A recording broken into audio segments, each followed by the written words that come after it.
Hey guys, it's Vornskyr here, and today I'm back in Star Citizen checking out the latest hangar patch, which is 12.3. It's not really a hangar patch anymore, is it? It's more of a game patch, because there's more than just the hangar. But anyway, 12.3. So there's been a fair few bug fixes in this, quite a lot of bug fixes actually. But one of the more important things is that it also means that the multiplayer rollout has been expanded.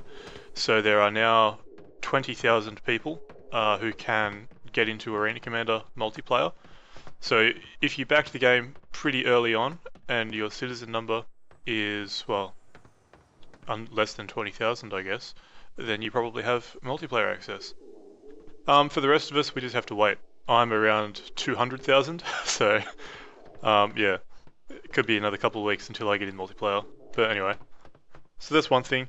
There's another thing that I've noticed, and that is, now I'm not sure if this was in the last patch and I just missed it or what, but there are more Freelancer animations. So I'm in my max, as you can see, and this folds up and down now, which I think it did that previously in the Freelancer as well, but then they removed it or something. I don't know.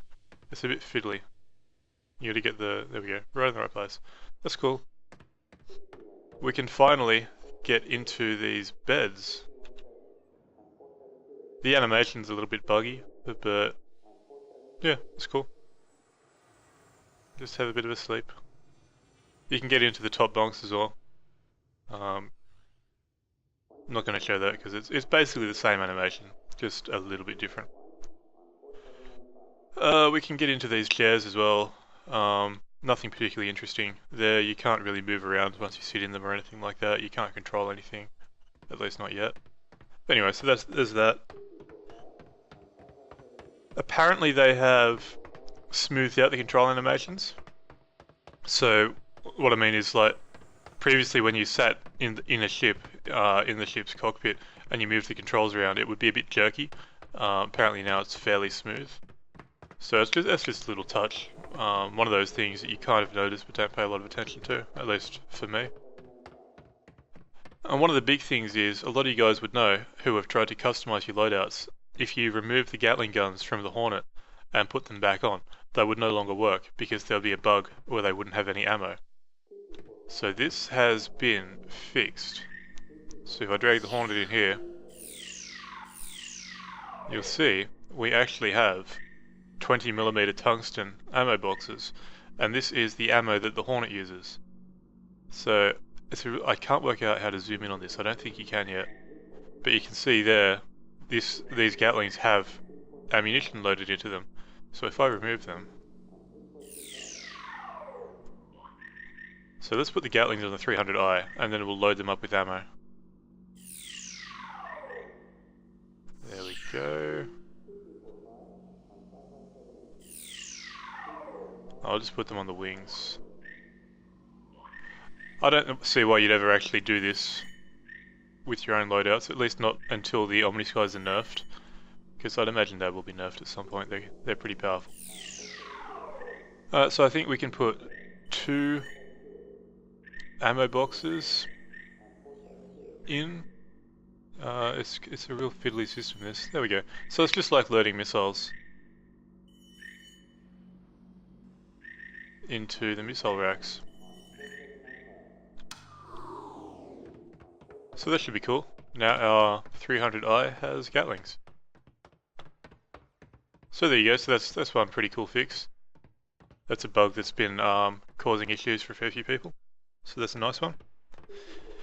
There's another interesting bug, which actually strikes when you're flying around in Arena Commander, and that is that the indicator arrows can disappear. So what you might notice when you're flying around is that once you target an enemy, there will be arrows like around the edge of your screen, indicating where he is if he's not right in front of you. These arrows can disappear. That's a known issue, so they will be working on fixing that. So yeah, something that I forgot to mention, or something I didn't realize actually, in my last Hangar Patch video, the 12.2 one, I was talking about how I couldn't notice any difference with the X52 bindings, the key bindings that they changed. That's because it doesn't say it here, but if you go to the X55 one, you actually have to load in the XML file before the changes take effect. So thank you to Rodgerius, I don't know, sorry I butchered your name. Thank you to you for pointing that out to me. So yeah, that works pretty well once you do that, and it does have different controls and everything. So if you've got an X52, remember that.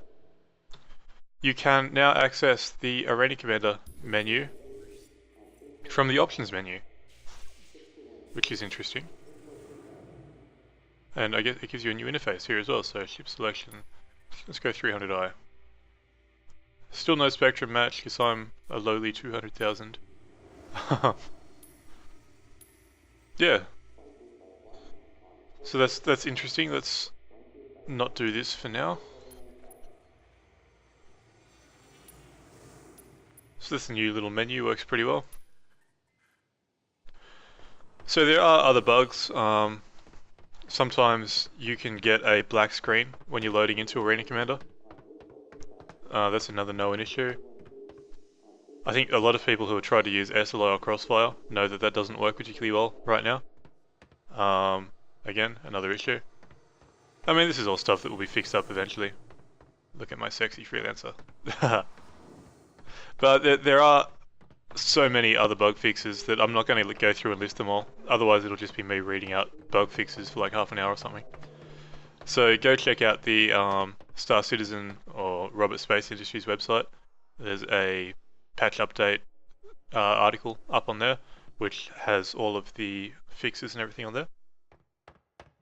But I think I'll leave this here. So until next time, I've been Vornskyr. I hope you've enjoyed the video, and thanks for watching.